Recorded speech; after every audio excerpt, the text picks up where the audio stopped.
Imagine a land untouched by time, where the sun never sets and the bitter winds of the north never blow. A realm so distant, so pure, that even the gods spoke of it in hushed tones. In the vast realm of Greek mythology, Hyperborea stands apart. Not a place of chaos and conflict like so many myths, but of harmony, light, and eternal joy. According to legend, even the mighty Apollo, god of prophecy and music, fled the mortal world in winter to dwell in Hyperborea, a realm beyond Boreas, the god of the north wind.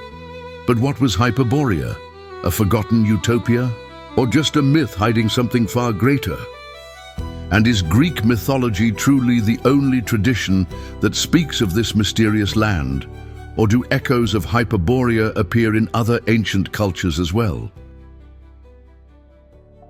In the ancient Irish Book of Invasions, it is written that a group of early Irish people set sail for the far northern isles, where they encountered a land of mystery, magic, and higher learning. When they returned, they were transformed. Masters of art, science, healing, and spiritual knowledge that the primitive societies of the time called diabolical. But it was anything but. These travelers are remembered in Irish mythology as the Tuatha Dé Danann. But what if these northern isles were not metaphorical, but real, a remnant of a lost northern continent? Some traditions suggest that the Tuatha Dé Danann traveled to Hyperborea itself and returned 150 years later, unchanged, as if time had stood still. Their ageless appearance and unmatched wisdom hint at something extraordinary, a place where time and life itself followed different laws. Some sources describe a large island in the Northern Ocean, inhabited by the Hyperboreans, a land of mild climate, great fertility, and eternal youth.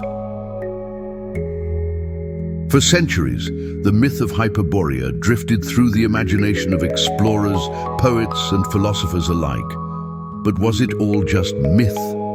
Historians like Herodotus hinted that Hyperborea may have been inspired by real northern peoples, perhaps early travelers who reached as far as the icy lands of Siberia, Scandinavia, or beyond. As the centuries passed, the legend evolved. In medieval Europe, Hyperborea became entangled with other lost worlds: Atlantis, Thule, and the Hidden Kingdoms, said to lie at the poles.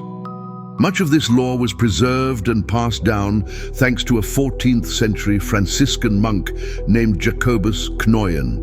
Though his original writings are lost, fragments survived, quoted by none other than Gerardus Mercator.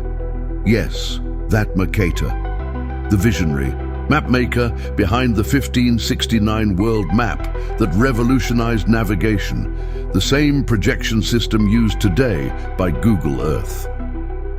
In several of his maps of the Arctic, Mercator drew a striking vision of the North Pole. On those maps, the North Pole was depicted as a mysterious realm. 4 vast islands, divided by 4 great rivers, all flowing inward toward a central point, the Black Rock. Remarkably, this imagery mirrors ancient Irish legend, which speaks of Hyperborea as the 4 cities, a place where the land itself is divided into 4 sacred regions, just as the islands in Mercator's map converge around a central, powerful core. What's even more intriguing is that, according to Mercator's map, the journey from Hyperborea to Ireland by sea seems entirely plausible. The route is surprisingly short, suggesting that ancient mariners could have easily made this voyage across the northern waters. Let's turn our attention to the modern world. What is the most remote, most isolated place on Earth today? Svalbard, the last civilized point on the map before the endless expanse of the Arctic. A place so remote that its borders are guarded. A realm where international treaties and military interests collide. It is said that northern countries have established military zones in their northernmost territories, pushing native populations away, leading some to speculate that there is something more being hidden beyond the ice. What if, in an age when navigation was unrestricted, Mercator ventured beyond the confines of Svalbard? And what if he mapped a world that stretched far beyond the known Arctic, revealing the fabled Hyperborea? Could it be that the true Hyperborea, the land of the gods, of Apollo, of eternal youth, was more than just a myth? What if Mercator's maps hold a forgotten secret, one that could change everything we thought we knew about our world?